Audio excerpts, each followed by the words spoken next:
It was just after noon when my phone buzzed across the kitchen counter. I was rinsing the last of the coffee grounds from my French press. Window cracked open, spring air curling through like a whispered invitation to stay calm. But the words on the screen froze everything. $3,000 withdrawal from joint checking. Chase? I didn't drop the glass. I didn't scream. I just stood there. Water running over my hands, heartbeat slow, eyes locked on the notification like it might rewrite itself if I waited long enough. It didn't. I turned off the tap, dried my hands on the dish towel with the stitched hem, picked up the phone and read it again. Same numbers, same account, same hollow pit forming in my chest. I didn't panic. That's not who I am. My mother once told me I have a quiet fire. Slow to spark, but once it lights, it never goes out. I believe in control, in calm, in keeping my hair pinned and my buttons fastened, even when everything around me is coming undone. And I especially believe in never letting anything slip by unnoticed. My name is Jasmine Rowe, 34. I live alone in a one-bedroom with crown molding and polished baseboards in a part of the city that sleeps by 10 p.m. I used to plan high-profile events for corporate clients. Now I consult independently. Still deadlines, still details, still no tolerance for disorder. And this missing $3,000 wasn't just disorder, it was a violation. I already knew who did it. There was only one other name on that account. Marcus Shaw. We'd ended things 3 weeks ago, quietly. No shouting, no plates smashed against the wall, just the slow unthreading of a life we once thought we were building together. We'd agreed, like adults, to leave the joint account untouched until all final bills were settled. He even looked me in the eye and said, "No games.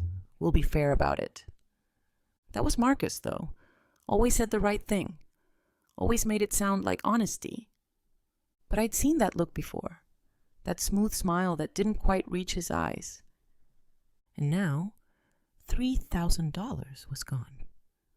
I didn't text him. Didn't call. Didn't even screenshot it. Not yet. I turned back to the sink, rinsed the French press, wiped the counter dry.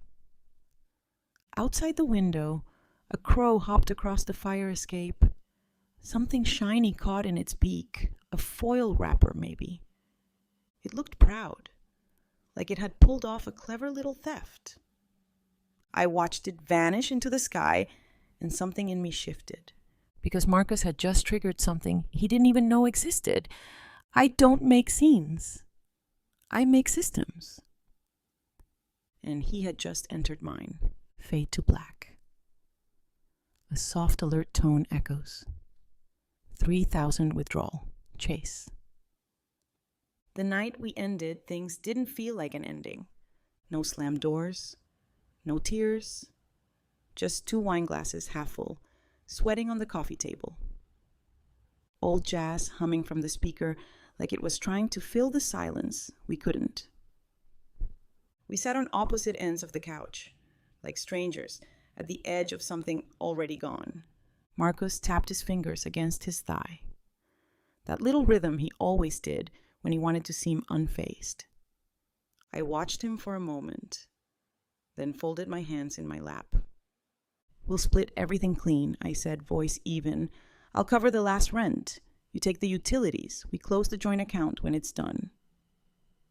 He nodded. Easy. Casual. Like we were negotiating a shared Uber tab, not the last threads of a life. "No drama," he said, finally lifting his glass. "We're not those people." And for a moment, I almost believed him. Because Marcus hated drama. As long as he wasn't the one being held accountable. He was always smooth, made everything sound like a favor, like fairness. But deep down, he never liked consequences. He liked things easy. And I made it easy, too many times. Still, we made a list, split it down the middle. The joint account was last. I remember how his eyes lingered on it a beat too long. "I'll leave it alone," he said. "You'll see." I wanted to believe him. Not because I still loved him. Those feelings had faded weeks ago. But because I needed one thing, just one, to stay unspoiled. We shook on it. Two adults, pretending the ending didn't sting. The next morning, he moved out. Left behind a half-used bottle of cologne, 2 unmatched socks, and a bag of almonds he swore he'd come back for. He never did. I stood in the doorway after he left, arms crossed, letting the silence settle like dust. It felt strange, not sad, just vacant. I thought that was the worst of it, the unraveling, the stiff phone calls about bills, the absence that took up more space than his body ever had. But Marcus wasn't built to leave things clean, especially when there's money involved. Especially when he thinks you're not watching. He didn't know I was still tracking every detail. He didn't understand that silence isn't surrender. Sometimes silence is the net. And he just stepped in. Hard cut to the glowing screen of the banking app, a line item in red. Withdrawal, Marcus Shaw. 2 days later, it happened again. I was standing in line at the post office, arms full of padded envelopes, the low hum of agitation around me as people shuffled forward. The buzz came from the side pocket of my tote. Just once. Quiet. Like it didn't want to interrupt. I didn't check it right away.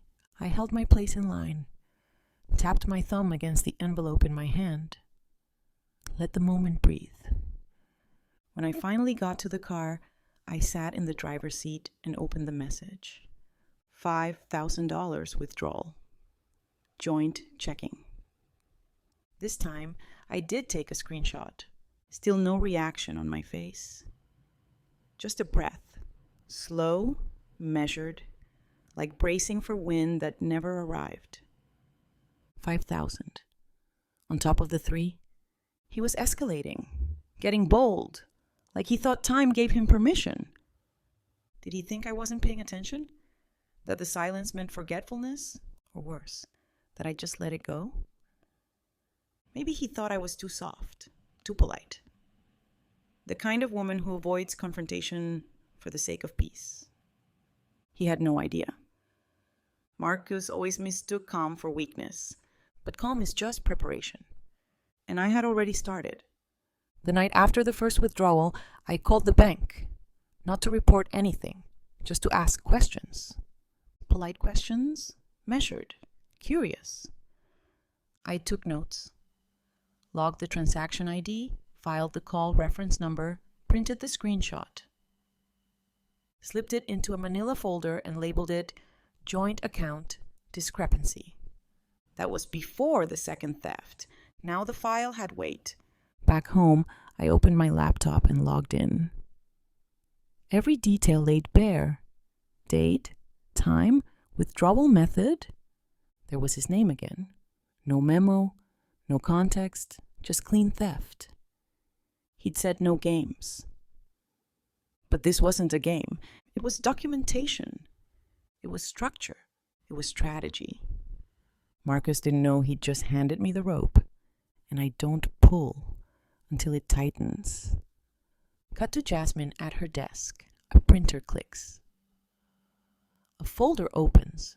The word discrepancy, written in neat black ink. I didn't call him. I didn't warn him. I compiled. The bank's website made it easy. Log in, filter by date, export the transactions. Each entry stamped with method, timestamp, and name. No gray areas. No room for doubt. I printed everything, laid them out on the dining table in rows. The same table where we used to eat takeout. Now, it was a war room. $8,000 gone. No shared bills, no split charges, no overlapping expenses. Just him. plucking from the account like it was a fruit tree he didn't plant. I highlighted his name, circled dates, jotted side notes. Gym hour. No texts exchanged. After breakup, it was starting to look less like a spreadsheet and more like a timeline, a quiet map of dishonesty. I added copies of our final agreement, the text where he promised to leave the account untouched, screenshots, confirmations, everything in order, chronological, clean. It felt like second nature, like the part of me that used to manage $10,000 galas had just been waiting for a reason to wake up. This wasn't about heartbreak. It was about proof. Marcus thought I'd sit in silence. But silence doesn't mean surrender. It means I'm documenting. The file grew thicker with each page. It wasn't revenge. Not yet. It was precision, control, a record. Because some men don't believe you're serious until your quiet fills a courtroom. And I was just getting started. Slow fade on the folder as Jasmine closes it. Her initials neatly embossed on the front. Her phone buzzes, another alert. By the end of that week, the folder held everything. Transaction logs, screenshots, texts, every lie, every date, every dollar, printed and labeled. I opened a new spreadsheet, old habits. Row by row, I built the timeline. April 12th, 10:42 p.m., $3,000. April 14th, 2:19 p.m., $5,000. I knew his habits, his rhythms, when he went to the gym, when he logged off work. He didn't even bother to hide the pattern.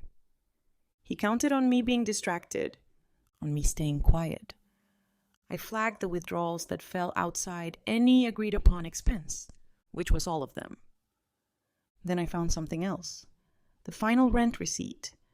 The one I paid in full. The one he promised to split. He never did. Another lie. Another page. I slid it into the folder. I remembered his voice when we parted. So calm. We'll be fair. Fairness to him was a script. He never meant it. He just hoped I wouldn't read between the lines. But now I had every line. I traced each move, connected each dot. It wasn't just theft, it was strategy. The kind that relies on charm and silence. The kind that evaporates when met with order. I highlighted the dates, grouped transactions by time of day, added cross-references to messages. It looked like a crime scene diagram, except the weapon was access and the victim was trust. I didn't cry. Didn't vent, I filed. This wasn't about feelings anymore. This was about facts. Because Marcus didn't know I was watching. And I had receipts for every step. Hard cut.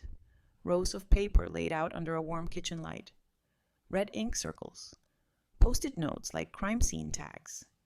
Jasmine sipping tea, quietly turning the next page. It was a Monday morning when I made the second call. No longer just curious. This time, I wasn't asking questions. I was filing a report. The woman on the other end was calm, clinical. Asked me to verify my identity, confirm the account, walk her through what had happened. I had the folder open in front of me. Every answer was backed by printouts, page numbers, screenshots. When she asked about the timeline, I read it off. When she requested documentation, I told her it was already uploaded. There was a pause. Short, but full. You've been thorough, she said. I didn't smile. I said, I like things in order. 20 minutes later, the case was open, the account flagged. Outgoing transfers frozen. They would begin their internal review. Marcus would be notified. And just like that, the ground beneath him shifted. And he had no idea. I hung up. The call ended with a confirmation number. I printed it, slid it into the folder. The sun had shifted across the floor. The refrigerator hummed softly in the background. No dramatic music, no epiphany, just the steady weight of precision. I didn't feel relief. Not exactly. It was something quieter, like resolve finally finding a place to rest. He thought I'd fold. He thought silence was surrender. But I had turned it into structure, a fortress made of paper and proof. He had stolen $8,000. But what he'd really stolen was the assumption that I'd never act. Now, the system was moving. And I had the blueprint. The next alert came on a Wednesday morning. I had just stepped out of the shower, towel wrapped tight, steam still soft on the mirror. I wiped a clear circle on the glass and glanced at my phone on the vanity. Failed transaction alert, 2,000 transfer attempt declined. I stared at it for a long moment, water still clinging to my skin. Then I smiled. Not wide, not smug, just satisfied. He'd tried again. Another withdrawal, another theft. Interrupted. The freeze had worked. He still thought he had access, thought I wouldn't see him. But I'd already sealed the gate. I got dressed slowly that morning, sweater, jeans, the black boots I usually save for client meetings. Not for show, just alignment. The outside matching the inside. At the kitchen table, I brewed coffee, opened the folder, and printed the alert. Added it to the back. Another page, another receipt. I didn't text him. Didn't warn him. Let the system speak for itself. Somewhere, Marcus was staring at his phone, blinking at the same notification. Maybe he thought it was a glitch. Maybe he tried again. Either way, the message was clear. He wasn't in control anymore. He just didn't know how far he'd fallen out of it. That was the part that made me smile. Not the revenge, not the money, the shift. That moment, someone realizes the silence they counted on has been working against them all along. And they're already too late. Fade to black as the sound of a declined transaction echoes faintly. The screen glows with transfer failed. By Friday, I knew what I needed to do. Not revenge, not a confrontation, just clarity delivered face to face. So I invited him to lunch. Simple message. Hey, I have something I want to talk to you about. Neutral ground? He replied within the hour. Thumbs up. A cafe suggestion. Familiar spot. The kind we used to wander into on lazy Sundays. He probably thought I missed him. That suited me just fine. That morning, I dressed like I would for a client consult.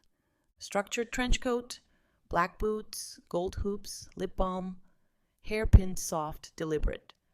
Not dramatic, not dull, just intentional. I slid the folder into my tote, double-checked every page. Timeline, transactions, texts, fraud report. I even added a cover sheet. Summary, clean bullet points, no emotion. It wasn't a weapon. It was a record. I arrived early, chose a table by the window, ordered water, waited. He walked in 10 minutes later. Sunglasses pushed back into his hair, a grin already forming. Still dressing like charm was armor, designer sneakers, a casual jacket, that watch he never stopped adjusting. Hey, you look good, he said, slipping into the seat across from me. I smiled, small. Yeah, me too. He talked about work, travel, a new project he might start. I nodded, polite, measured, just enough to keep him talking. He never asked why I wanted to meet. Didn't suspect a thing. That was always his flaw. Assuming stillness meant softness. Assuming the woman across the table hadn't changed. but my hand stayed lightly on the tote in my lap. And he had no idea that inside it was the end of his version of the story. Cue soft background cafe noise. The sound fades as Jasmine's fingers rest on the folder's zipper. Then, silence. He was at ease. Leaned back in his chair, fingers wrapped around his glass like we were two old friends catching up. Smiling at the waitress, joking about the weather, all rhythm, all charm. I let him float. Let him think this was casual. Closure, maybe.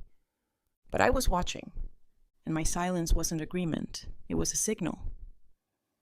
He reached across the table, fingertips brushing my water glass. "I'm glad we could do this," he said. "Things don't have to be awkward, you know?" He said it like an offer, like he was giving me a chance to make this comfortable for him. I gave him a small nod. Then I reached down, unzipped the tote, and pulled out the folder. Placed it on the table. Flat, calm, intentional. His smile faltered. Just a flicker. "What's that?" he asked, tone still light. "Documentation," I said.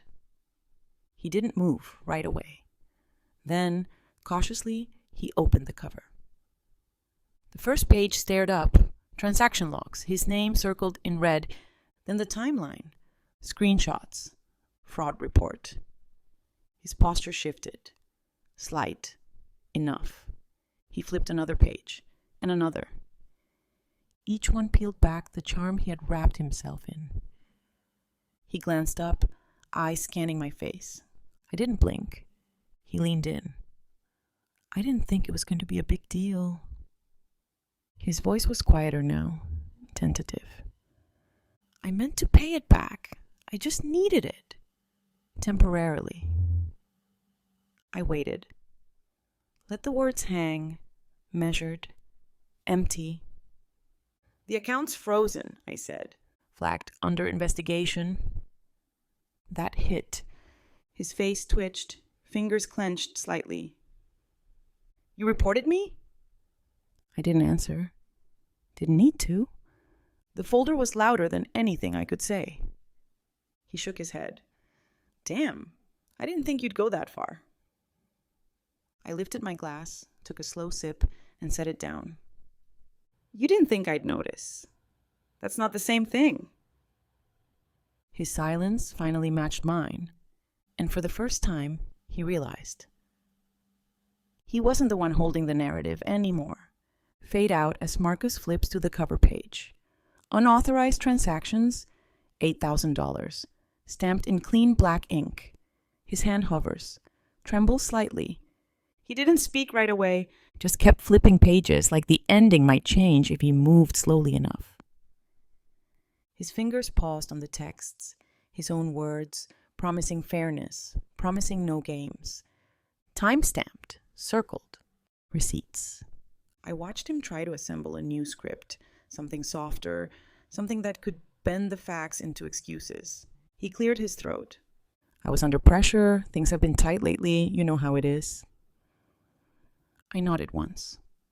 Not in agreement, just acknowledgement. I'd heard him. He shifted in his seat, suddenly unsure where to rest his hands. This could have stayed between us. "It didn't," I said. Calm, factual. "The account is frozen. The bank will follow up, possibly law enforcement. That part's not mine anymore." He stared at me, blinking like he couldn't tell if I was serious. I stood, slid my chair back, slow and smooth, pulled a 20 from my coat pocket, laid it beneath my glass. "I'm done here," I said, adjusting the tote on my shoulder. And I walked out. No raised voice, no scene. Just consequence. I didn't go far, just across the street to a quiet park bench under an elm tree. From there, I could still see the cafe, see him sitting at that table, the folder open, the weight of it sinking in. He didn't move, just stared, flipped to the beginning, tried to find a version of the story that didn't end like this. But it was all there. Every lie, every withdrawal, every assumption that I'd stay quiet. I let the breeze wrap around me, watched the pages glint under the cafe lights. He'd been served, not with anger, not with drama, with order. And he didn't even see it coming. The first message came that night. "Can we talk?" I didn't respond. I let the read receipt sit beneath his name like a sealed envelope. By morning, there were 3 more. "I think we should clear the air." "I didn't mean for it to go like this. You really froze the account?" That last one made me pause, not because of what he said, but how he asked it. Like he still couldn't believe I'd followed through. That was Marcus. He never expected resistance to come quiet. His texts kept coming, layered, shifting tones. Apologies blurred with blame.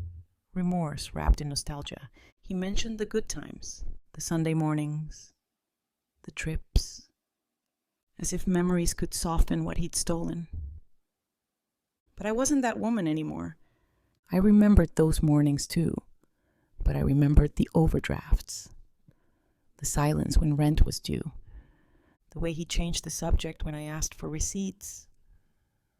This wasn't about one mistake.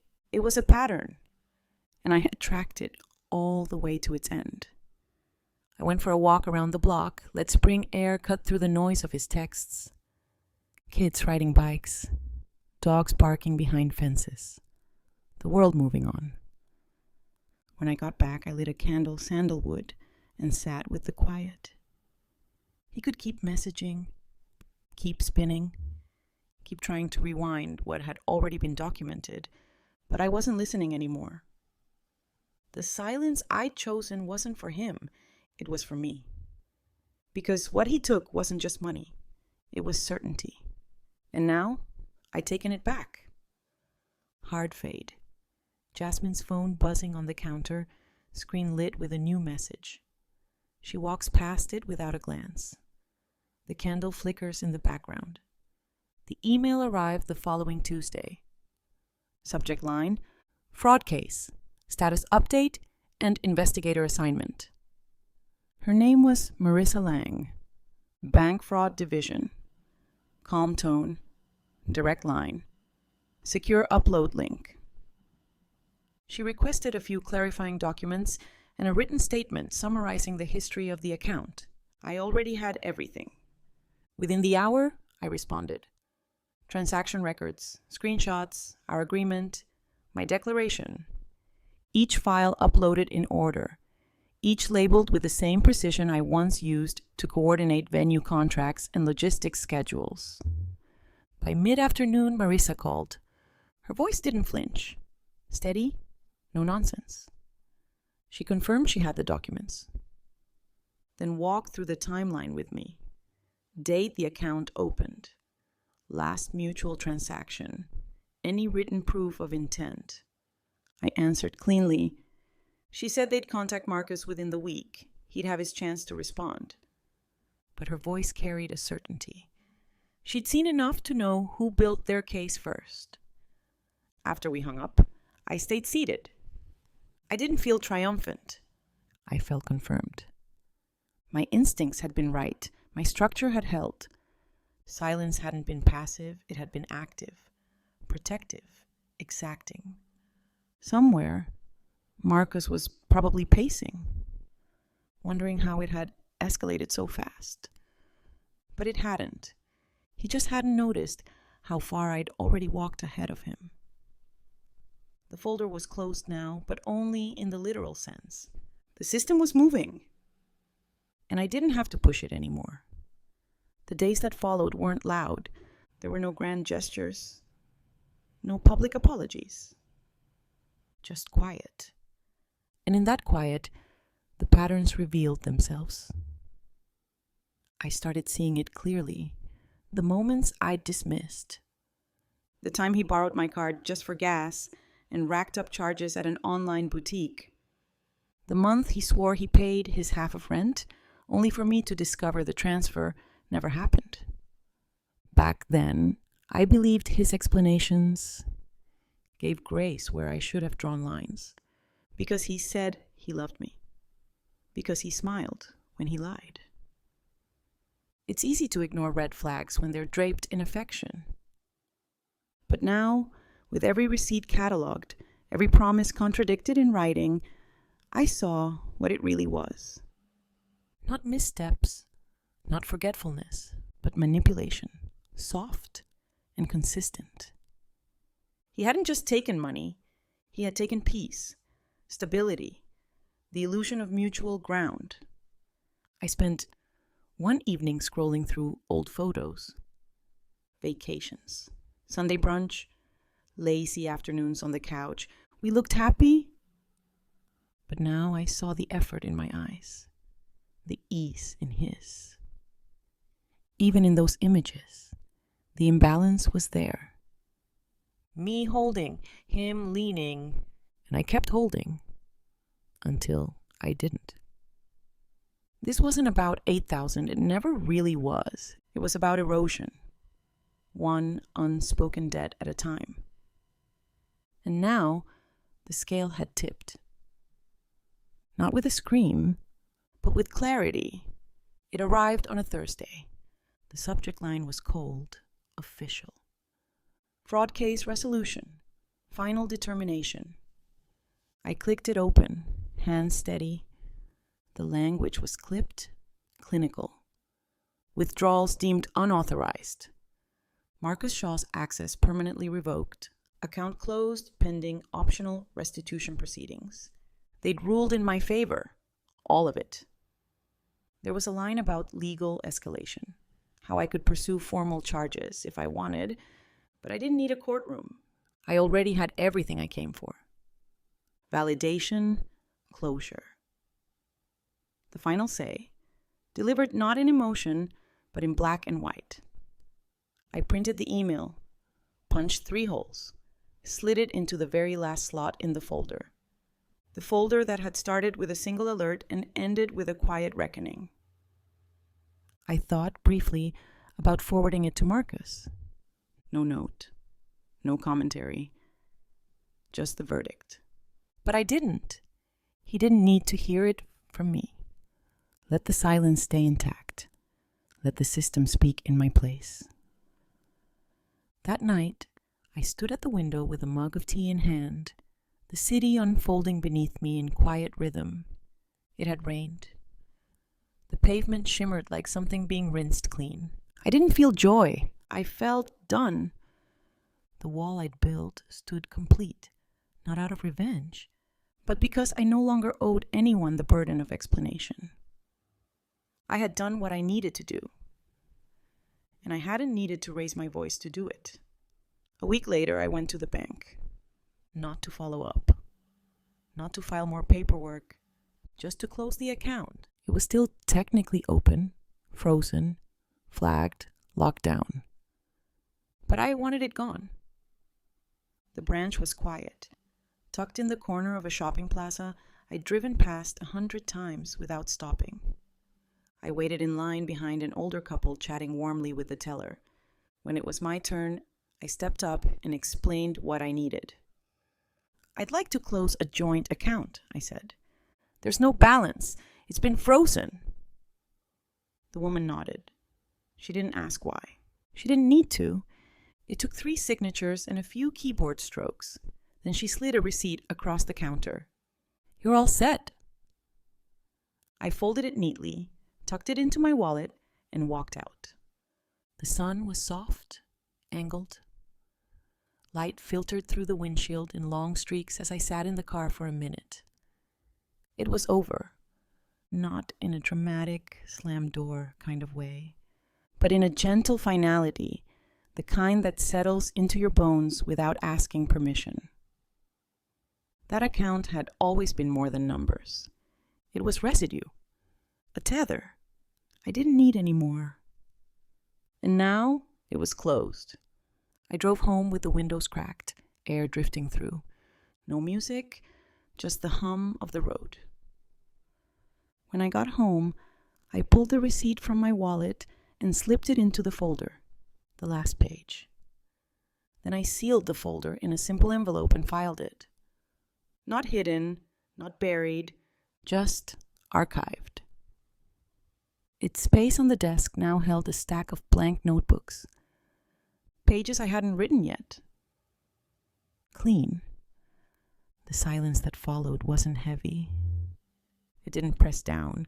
It lifted, because the waiting was done. No more texts, no more explanations, no more questions about where the line was drawn. It was drawn. In ink. In documentation. In action. The tension that had once lived quietly under my skin, like static, always humming, was gone. The alert sounds still chimed on my phone, soft and familiar, but now they were just that. Sounds. Not warnings, not dread, just reminders that I was watching, that vigilance for me had become a kind of quiet faith. Not in fear, not in suspicion, in clarity. I still thought about Marcus sometimes, not with longing, not even with anger, just as a closed chapter, filed, stamped, completed. There was a version of me that had spent years shrinking to avoid conflict, making space for others, tolerating small fractures in the name of peace. She was gone now, replaced by someone who knew how much it cost to stay quiet for too long and how powerful it felt to choose silence when it meant sovereignty. Because what I reclaimed wasn't just control over an account. It was trust in myself. I no longer needed a response from him. The system had answered for me. And I'd answered in turn with a full stop. I stopped checking for messages, not out of avoidance, but because I knew nothing meaningful would come from that direction anymore. If he had something to say, he'd already missed the moment to say it. The story had already spoken, without him. I kept the banking alerts active, let them ping now and then like clock chimes. Not for fear, but for intention. Because what I'd learned had nothing to do with paranoia. It had everything to do with boundaries. Clear ones. Guarded not by aggression, but by structure. That's the thing about quiet women. We're overlooked. Until we're not. People mistake calm for submission. But calm is what steadies the hand that signs the report, what builds the case, what draws the line. It's what gives silence its edge. Marcus once told me I had a stillness that made people nervous. He meant it as half flattery, half warning. He saw something strong in me. He just didn't think I'd ever use it on him. But that calm, that steel beneath the surface, is the reason I didn't fall apart. The reason I didn't shout. The reason I didn't need revenge dressed in chaos, just the truth, laid out, in order, without apology.